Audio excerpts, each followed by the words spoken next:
Hello, how are you? Hope so you all are fine. आज हम class 8 science का chapter 5 that is exploring forces के बारे में पढ़ेंगे। इसमें टू टाइप के फोर्सेस की बात की गई है, that is contact force and non contact force. तो इन दोनों फोर्सेस के बारे में हम डिटेल में पढ़ेंगे इस चैप्टर में। So let's start. इस चैप्टर में जो टॉपिक कवर किए गए हैं वो हैं forces, what are the different type of forces, contact and non-contact forces, weight and its measurement, floating and sinking. Exploring forces. What is a force? A force is a push or pull on an object resulting from the object interaction with another object. What is a force बच्चे? Force क्या होता है? किसी object के ऊपर push या पुल। देखो यहाँ पे भी लगाया गया फोर्स ऑब्जेक्ट्स के ऊपर। यहाँ क्या कर रहे हैं हम? इसको क्या कर रहे हैं? पुश कर रहे हैं। पुश करो या पुल करो तो वो भी एक फोर्स होता है। देखो इसको क्या कर रहे हैं हम? पुल कर रहे, खींच रहे हैं। और ये देखो हम यहाँ पे भी फोर्स अप्लाई कर रहे हैं ताकि ये स्टॉप हो जाए। ठीक है, तो ये टाइप है फोर्सेस की। तो फोर्स क्या होता है बच्चे? पुश और पुल होता है on an object resulting from the object interaction with another object. जब एक ऑब्जेक्ट की इंटरेक्शन अदर ऑब्जेक्ट के साथ होती है तो जो पुश और पुल होता है किसी ऑब्जेक्ट के ऊपर उसे कहते हैं फोर्स। ऐसा यूनिट ऑफ फोर्स की जो होती है न्यूटन, और इसका जो सिंबल है वो कैपिटल एन होता है। The force applied on any object में, जो फोर्स अप्लाई किया जाता है किसी ऑब्जेक्ट में वो किस प्रकार का हो सकता है? Make an object move from rest, rest से किसी ऑब्जेक्ट को मूव करवा सकता है। Change the speed of an object if it is moving, अगर कोई ऑब्जेक्ट मूव कर रहा है तो उसकी स्पीड को चेंज कर सकता है कौन? Force. Change the direction of motion of an object, किसी ऑब्जेक्ट की डायरेक्शन को चेंज कर सकता है। अगर वो लेफ्ट जा रहा है तो लेफ्ट से वो राइट की तरफ डायरेक्शन को चेंज कर सकता है। Bring about a change in the shape of an object, और ये शेप ऑफ ऑब्जेक्ट को भी चेंज कर सकता है बाय अप्लाइंग फोर्स। तो ये सब क्या है बच्चे? ये फोर्स ही है। ये सब एग्जांपल में फोर्स है। इसमें एक भी हम अप्लाई कर सकते हैं और दो केसेस को भी अप्लाई कर सकते हैं और फोर्स में। ठीक है, what are the different type of forces? अब फोर्सेस के बारे में पढ़ा, पुश और पुल ऑन एन ऑब्जेक्ट। ठीक है, अब ये कितने टाइप के फोर्सेस होते हैं बच्चे? दो टाइप के फोर्सेस होते हैं, contact forces and non contact forces. तो सबसे पहले हम कॉन्टैक्ट फोर्सेस के बारे में पढ़ते हैं। Forces of this type which act only when there is a physical contact between the object are called contact forces। ऐसे फोर्सेस बच्चे वो तभी अप्लाई होते हैं जब फिजिकल कांटेक्ट होता है दो ऑब्जेक्ट के बीच में, उन्हें कहते हैं contact forces. Muscular force is example of contact forces. जो मसल का फोर्स होता है ना, जैसे मसल का फोर्स अप्लाई करके हम क्या करते हैं? हम मस्कुलर फोर्स का अप्लाई करके हम क्या कर रहे हैं? जैसे किसी बॉक्स को पुश कर रहे हैं या पुल कर रहे हैं, the force resulting due to the action of muscle is known as muscular force। Muscular force occur when muscle contract and elongate while doing any activity। Muscular force तभी आता है जब हमारी मसल जो है बॉडी की वो कॉन्ट्रैक्ट होती है और इलोंगेट होती है जब हम कोई एक्टिविटी कर रहे होते हैं। Animal, birds, fish, insect use muscular forces for movement and survival. जितने भी ये देखो फिशेस, ये पानी में जब मूव करती है तो अपने मस्कुलर फोर्सेस का यूज करती है। जो ये वर्ड्स है ये फ्लाई कर रहे हैं बाय यूजिंग इस मस्कुलर फोर्सेस का यूज करके। ये देखो ये इंसेक्ट अगर ये चल रहा है तो मस्कुलर फोर्स की वजह से ही मूव कर रहा है। तो ये सब एग्जांपल किसके हैं? मस्कुलर फोर्सेस के। कॉन्टैक्ट फोर्सेस का बच्चे सेकंड एग्जांपल है frictional force. What is friction? A ball rolling on a flat ground stops on its own after some time. ठीक है, जब एक वॉल जो है वो रोल करती है फ्लैट ग्राउंड में, अपने आप स्टॉप हो जाती है कुछ मिनट बाद। तो ऐसा क्यों होता है? अगर हम बाइसाइकिल की पेडलिंग करना स्टॉप कर दें फ्लैट रोड पे तो ये स्लोली क्या हो जाती है? स्लो डाउन हो जाएगी और स्टॉप हो जाएगी। If the road is rough it stop sooner than on a smoother road. अगर रोड रफ है तो जल्दी स्टॉप हो जाएगी in comparison to smooth road. ऐसा क्यों होता है बच्चे? ऐसा ड्यू टू फ्रिक्शन की वजह से होता है। The force that comes into play when an object moves or try to move over another surface is called the force of friction or simply friction। Force और ये तभी प्ले करता है जब बच्चे एक ऑब्जेक्ट दूसरे ऑब्जेक्ट के ऊपर मूव करता है, और हमेशा ये क्या हो ऑपोजिट डायरेक्शन में अराइज होता है। जैसे कि हमने अप्लाइड फोर्स को इस डायरेक्शन में लगा रहे हैं तो फ्रिक्शन फोर्स ऑपोजिट डायरेक्शन में लगेगा। ठीक है, friction always act in a direction opposite to the direction in which the object is moving और try to move. The force of friction is a contact force. मैं पहले ही बता चुकी हूँ, फ्रिक्शनल फोर्स, मस्कुलर फोर्स, ये contact forces के example हैं। क्यों? It arises due to two surfaces in contact. Friction force तभी अराइज होगा जब दो सरफेसेस जो है वो कांटेक्ट में हो गई। Friction rises due to irregularities in the two surfaces in contact. अब देखो ये दो दो क्या है, ऑब्जेक्ट है, इनके सरफेसेस है। जब एक दूसरे के कांटेक्ट में आएंगे तो जितनी ज्यादा इरेगुलरिटीज होगी उतने ज्यादा फोर्स ऑफ फ्रिक्शन ज्यादा होगा बच्चे। अब आपने देखा होगा जब टू सरफेसेस जो कांटेक्ट में आ रहे हैं वो क्या होते हैं, स्मूथ होते हैं, तो फोर्स ऑफ फ्रिक्शन क्या होता है उस टाइम पे, कम होता है। और जैसे ही टू सरफेसेस क्या होंगे, रफ होंगे, जब टू सरफेसेस रफ होंगे तो इरेगुलरिटीज भी ज्यादा होंगी, और इरेगुलरिटीज की वजह से ये एक दूसरे को लॉक कर देंगे। जैसे कि देखो ये देखो ये क्या है, दो ऑब्जेक्ट है, उनके सरफेसेस में इरेगुलरिटीज बहुत ज्यादा है तो इन्होंने एक दूसरे को लॉक कर दिया है। And oppose any effort to move one surface over the other. और ये अपोज करेंगे, कितना भी एफर्ट लगा ले, ये क्या है, ये क्या करेगा, मूव नहीं होने देगा इस सब्जेक्ट को। मतलब इसमें क्या हुआ, फ्रिक्शनल फोर्स बहुत ज्यादा अप्लाई हो गया। Non-contact forces. There are forces whose effect can be experienced even if the objects are not in contact. अब इसमें क्या होता है बच्ची, दो ऑब्जेक्ट डायरेक्टली कांटेक्ट में नहीं होते, उन फोर्सेस को कहा जाता है non contact forces. The force exerted by a magnet on another magnet और a magnetic material is called magnetic forces. Non contact forces में बच्चे जैसे कि मैग्नेटिक फोर्सेस का एग्जांपल है, एक मैग्नेट दूसरे मैग्नेट पे, या क्या होता है, क्या एक मैग्नेटिक दूसरे मैग्नेटिक मटेरियल के ऊपर फोर्स एक्सर्ट करता है without coming contact. physically contact नहीं होता बच्चे, they are not physically contact with each other. Since a magnet can exert a force from a distance without being in contact, it is called non-contact forces. क्योंकि magnet कुछ distance पे ये force exert करता है, contact में नहीं आता direct, उसी कहते हैं नॉन कांटेक्ट फोर्सेस। सेकंड है electrostatic forces. When two objects of certain materials are rubbed together, electrical charges build up on their surfaces. जब दो ऑब्जेक्ट कुछ मटेरियल को रब किया जाता है, किस मटेरियल के बने होने आपस में रब किया जाए तो इलेक्ट्रिकल चार्जेस बिल्ड हो जाते हैं उनके सरफेसेस पर। These charges are called static charges as they do not move by themselves. The object that acquires static charges is said to be a charged object.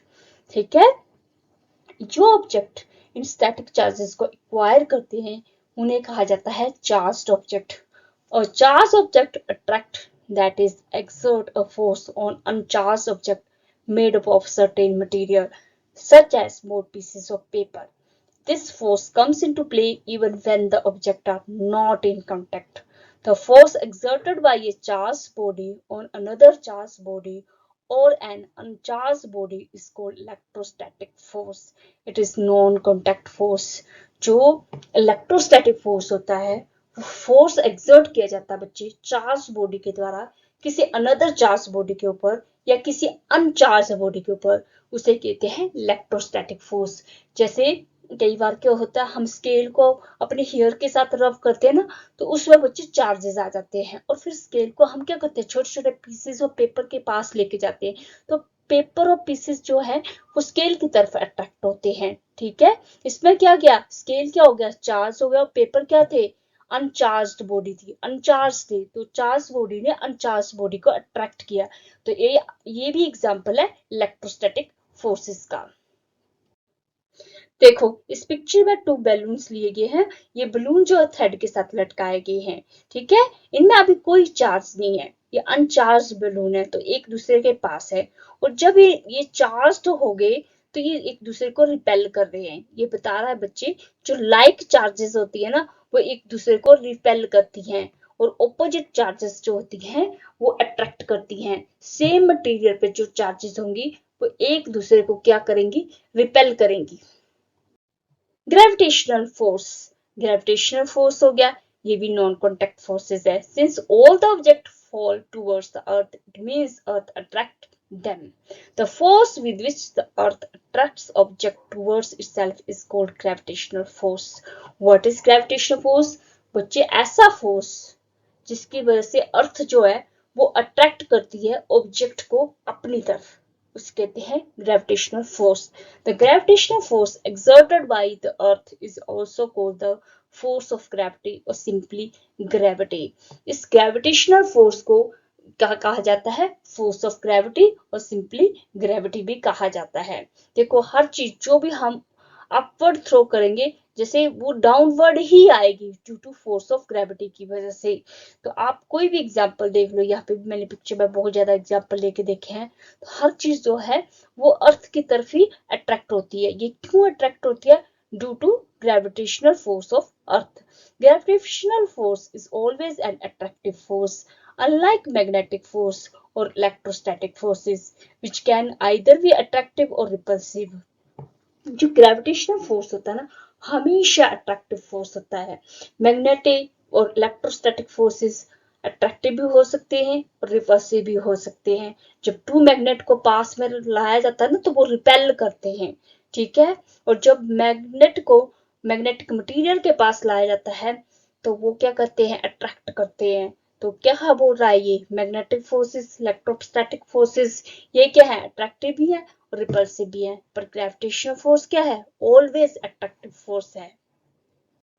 इस पिक्चर में देखो कुछ example दिए गए हैं। फॉलिंग टूवर्ड्स द अर्थ, देखो ये क्या कर रहा है, ये बॉल को थ्रो कर रहा है नीचे की तरफ को, ये क्या कर रही है, ऑब्जेक्ट को वर्टिकली अप थ्रो कर रही है, तो बॉल फिर डाउनवर्ड ही मूव हो रही है। यहाँ पे भी बॉल क्या है, हाइट से नीचे ही आ रही है due to gravitational force of the earth.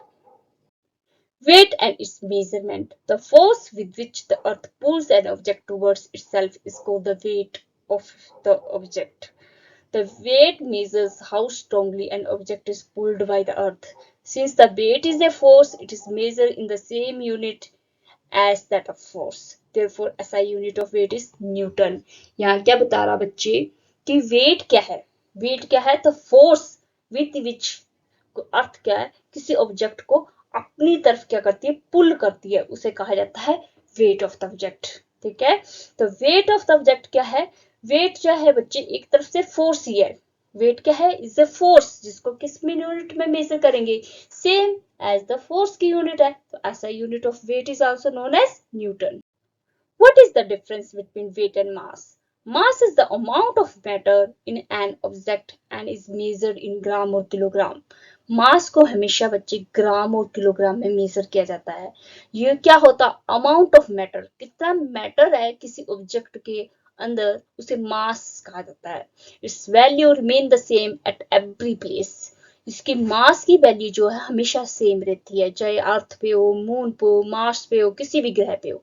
Weight, on the other hand, is a gravitational force with which the earth pulls an object. Weight क्या बच्चे, एक फोर्स है। कौन सा फोर्स है, ग्रेविटेशनल फोर्स की कितनी पावर से किसी चीज को अपनी तरफ अट्रैक्ट करती है, उससे मेजर किया जाता है वेट को। Since gravitational force can vary slightly from place to place on the earth, जो gravitational force है ना वो वेरी करती है वेरी स्लाइटली एक प्लेस से दूसरे प्लेस पे अर्थ पे, और कैन बी वेरी डिफरेंट और डिफरेंट प्लैनेट्स, और डिफरेंट प्लैनेट पर डिफरेंट हो सकती है। Weight can change but mass does not. Weight change हो जाता है पर मास चेंज नहीं होता बच्चे, मास हमेशा सेम रहता है बट वेट चेंज हो जाता है। अर्थ पे वेट कुछ हो रहा, मून पे थोड़ा सा स्लाइटली चेंज हो जाएगा। फ्लोटिंग एंड सिंकिंग बोलता है बच्चे, अगर कुछ ऑब्जेक्ट को हम पानी के अंदर रखें तो कुछ फ्लोट करते हैं, कुछ सिंक हो जाते हैं। तो ऐसा क्यों होता, बोलता ग्रेविटेशनल फोर्स तो अर्थ के सभी ऑब्जेक्ट के ऊपर लगती है, तो क्यों नहीं सारे ऑब्जेक्ट बोलता सिंक हो जाते हैं। तो इसके बारे में जानने के लिए हम एक एक्टिविटी करते हैं। बच्चे एम्प्टी बोतल लेती हैं, उसको बकेट फुल ऑफ वाटर में डाल देना है और बोतल को पुश करना अपने पानी के अंदर, और आप देखना, जब आपने हाथों से पानी के अंदर उस बोतल को पुश करोगे ना नीचे की तरफ को, तो आपको एक अपवर्ड पुश फील होगा, ठीक है। डज इट बाउंस अप, आपको अपवर्ड जो पुश फील होगा ना, जैसे आप बोतल को रिलीज करोगे ना, तो अब ये बोतल एकदम बाउंस अप हो जाएगी, ठीक है। पानी के अंदर अपने खाली बोतल को क्या करना है, पुश करना है। तो आप जैसे ही पुश करोगे ना, तो आपको एक अपवर्ड पुश फील होगा, ठीक है। और जैसे ही आप बोतल को पानी के अंदर रिलीज करोगे ना, तो बाउंस अप होगा। तो बाउंस अप होगी जब बोतल, you would have felt upward push and the बोतल bounces back to the surface of the बोतल। तो ये बोतल जो बाउंसेस बैक आ जाएगी सरफेस ऑफ द वाटर पे। तो ऐसा क्यों हुआ बच्चे, क्योंकि बच्चे जो और लिक्विड है ना, अप्लाई करते हैं सिमिलर फोर्स को, और जो फोर्स अप्लाई की जाती है लिक्विड के द्वारा on an object upper direction में, उसे कहते हैं अप थ्रस्ट या बॉयंट फोर्स बोला जाता है, ठीक है। जो फोर्स लिक्विड के द्वारा अप्लाई की जाती है ऑब्जेक्ट के ऊपर अपर डायरेक्शन में, उसे अप थ्रस्ट फोर्स या बियॉन्ड फोर्स कहते हैं। तो उसी की बात करा बच्चे, जब हम किसी खाली बोतल को किसी पानी में डालते हैं, पुश करते हैं और एकदम से उसको पानी के अंदर रिलीज करते हैं, तो ये क्या होती है, बाउंस अप करती है। क्यों करती है बच्चे, ड्यू टू अप थ्रस्ट और बियॉन्ड फोर्स के कारण। बच्चे, जब किसी ऑब्जेक्ट को लिक्विड में प्लेस किया जाता है ना, तो ग्रेविटेशनल फोर्स होती है ड्यू टू अर्थ, जो कि उस ऑब्जेक्ट पर डाउनवर्ड डायरेक्शन में लगती है। और जो बॉयंट फोर्स है ना, वो किसी भी लिक्विड में कोई ऑब्जेक्ट है तो वो अपर डायरेक्शन में लगती है। अगर ग्रेविटेशनल फोर्स मोर है बॉयंट फोर्स से, तो ऑब्जेक्ट सिंक करेगा, डूब जाएगा। अगर दोनों फोर्सेस इक्वल है, ग्रेविटेशनल फोर्स जो डाउनवर्ड डायरेक्शन में लग रही है और बॉयंट फोर्स जो अपर डायरेक्शन में लग रही है, अगर ये दोनों इक्वल होती हैं, तो ऑब्जेक्ट क्या करता है, फ्लोट करता है। इसलिए ये देखा हमने कि जब हम पानी में कुछ ऑब्जेक्ट्स को डालते हैं, तो कुछ फ्लोट करते हैं और कुछ क्या कर जाते हैं, सिंक कर जाते हैं। तो ये क्यों होते हैं बच्चे, दो फोर्सेस के कारण होते हैं, ग्रेविटेशनल फोर्स और बॉयंट फोर्स। अगर ये दोनों इक्वल हो जाती है, तो ऑब्जेक्ट फ्लोट करेगा।